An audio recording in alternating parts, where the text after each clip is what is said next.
going to give some tips to pre-medical students on how to get accepted into medical school. First and foremost, medical schools are businesses. They want good numbers. In other words, they want to be able to say that their medical students have had high GPAs and MCAT scores. MCAT and GPA. These are two of the greatest factors that medical schools take into consideration when you're applying. So you want to do your best to get a high GPA and a high MCAT score. This is not always possible, of course, but try to do your very best. When I was an undergrad, I focused on my studies, but I also focused a lot on extracurriculars, volunteering, leadership, creating organizations for charities, and so many different things. Try not to stretch yourself out too thin. If your MCAT score and GPA are two of the most important factors, you should keep those two things in mind, and those two things should be your priority.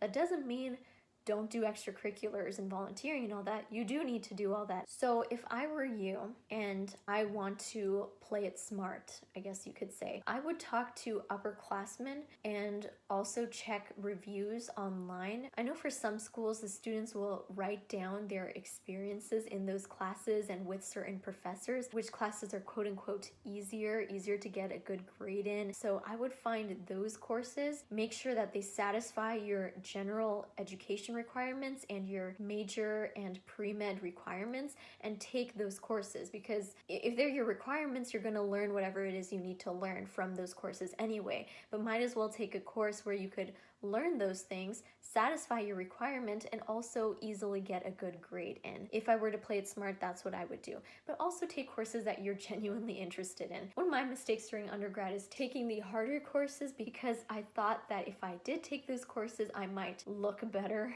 on my application, but you're not going to look good on your application if you took a difficult course and didn't do so well in it. Number 2, get a study buddy. Study buddies are great because you can actively learn with the study buddy versus just passively reading on your own and possibly not retaining as much knowledge as you could as when you're studying with someone else. That someone else could quiz you or ask you questions and make you really think about the material. It's just more active in my opinion, and it helps me personally retain more information. Everyone's different and has a different way of studying, so see what works for you. If you do better studying on your own, then stick to it, or try something else once in a while and see if that's much more beneficial to you than what you were doing previously. Do I need to double major? No, you don't need to double major if you don't want to. It's not going to hurt your medical school application if you don't double major or triple major. I know one of my friends triple majored and she ended up crashing and burning because it was just too much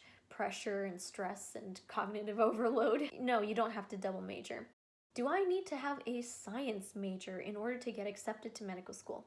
No, you do not. The beneficial part of being a science major is that you take your pre-med courses anyway because it's part of your requirements in that science major, but you also take upper division science courses that help you learn more about the sciences. So for example, you have to take general chemistry, organic chemistry, physics, biology, general biology. Those are your pre-med requirements and your major requirements. And if you're science major, you would have to take upper division requirements to learn even more. You can do that if you want. It might be beneficial because it gives you a little bit of a taste of what you might see in medical school. But for my undergrad at UC Berkeley, we went really in depth in my upper division science courses. You don't need to go into that much detail in medical school. Taking those upper division courses for me, a science major, was helpful in a way because it gave me some good background knowledge, but it's not necessary to do well in medical school, I would say. I've met a girl who was an Italian major and a pre-med at my school, and she went into medical school right after graduating from undergrad. So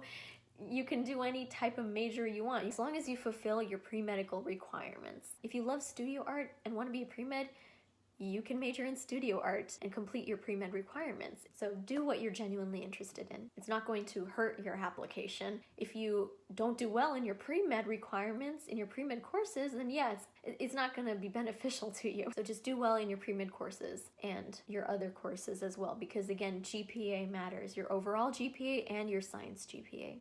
Can you get into medical school if you get a W for withdraw or an F? Yes. Theoretically, you can. It won't help you if you have a W or an F, but there's so many factors that are taken into consideration when you're applying to medical school? Do you still have a high enough GPA? Was there some kind of external factor that caused you to get a W or an F? What's your MCAT score? What kind of person are you? What's your background, etc., etc.? And if worse comes to worse, you have a poor MCAT score, you have a bad GPA, you applied to medical school, didn't get in, you can possibly get into Caribbean medical schools if you've gotten a W or an F, which I talked about in another video. Don't be afraid of Caribbean medical schools. A lot of the stigma is starting to die off. And if you go there, you could still get your MD and become a doctor. So anything is possible. And I can discuss some of the options for students who are in this situation in another video if anyone is interested. What kind of extracurriculars do I need? Now, of course, you should engage in volunteering at the hospital. I think that's required for some pre-medical programs even. Shadowing is a great extracurricular to have. It shows that you have some sort of insight into the workings of the hospital. You kind of have an idea of what you might be getting into. If you're doing shadowing, try shadowing MDs, but also shadow some DOs, because who knows, maybe you might decide later on that you want to apply to DO school, osteopathic school, instead of allopathic school. So shadow both. You'll also broaden your knowledge a bit more. Try volunteering for medical related organizations or any good nonprofit charity organization. Do what you are interested in. Your extracurriculars could be anything. It could be being on the basketball team, it could be archery, art club. And in a way, it's a good thing if you don't do the same thing that every other pre-med is doing, because you have something that shows that, hey, I stand out. I have this interesting, unique extracurricular slash hobby slash interest that I've excelled at. But also keep in mind that you should be doing clinical related extracurriculars as well, because there's a space on your medical school application where you need to enter in your extracurriculars. You can label them as shadowing experience or hobbies or clinical. So you should have some clinical experience under your belt as well. It could be volunteering at the hospital, getting patient interaction. That is important.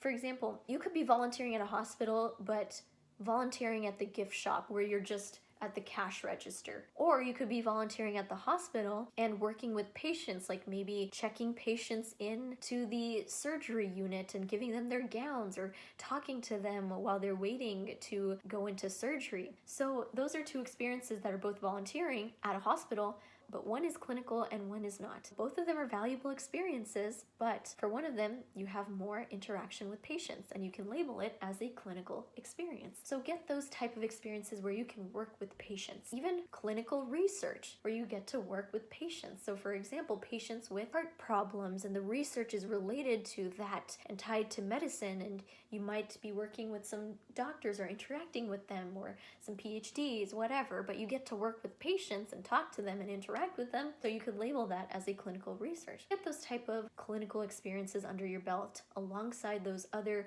hobbies and extracurriculars that you are interested in doing. Do you need to have a leadership position, like be president of 5 different organizations? You don't have to. It could be nice if president of one or vice president of one or whatever, but it's not necessary. In a way, having a leadership position in an organization shows your dedication to that organization or that interest of yours, and it shows that you are willing to take on a lead role and more responsibilities in a way.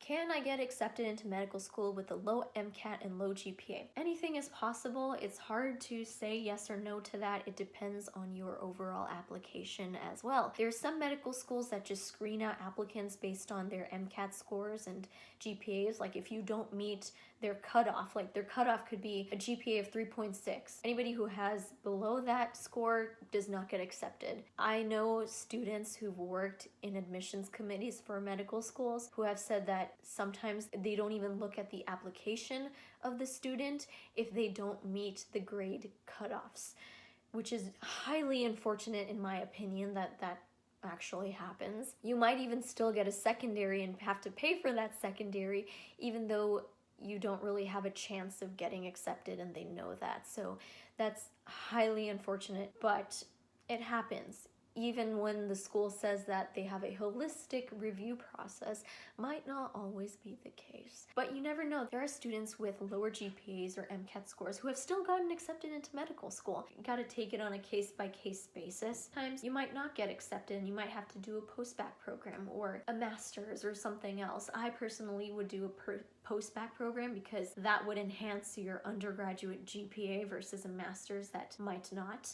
and would only contribute to your graduate student GPA. Those are some things to take into consideration, and I'm sorry I can't give you a yes or no type of answer because it really depends on the individual and it depends on the admissions committee.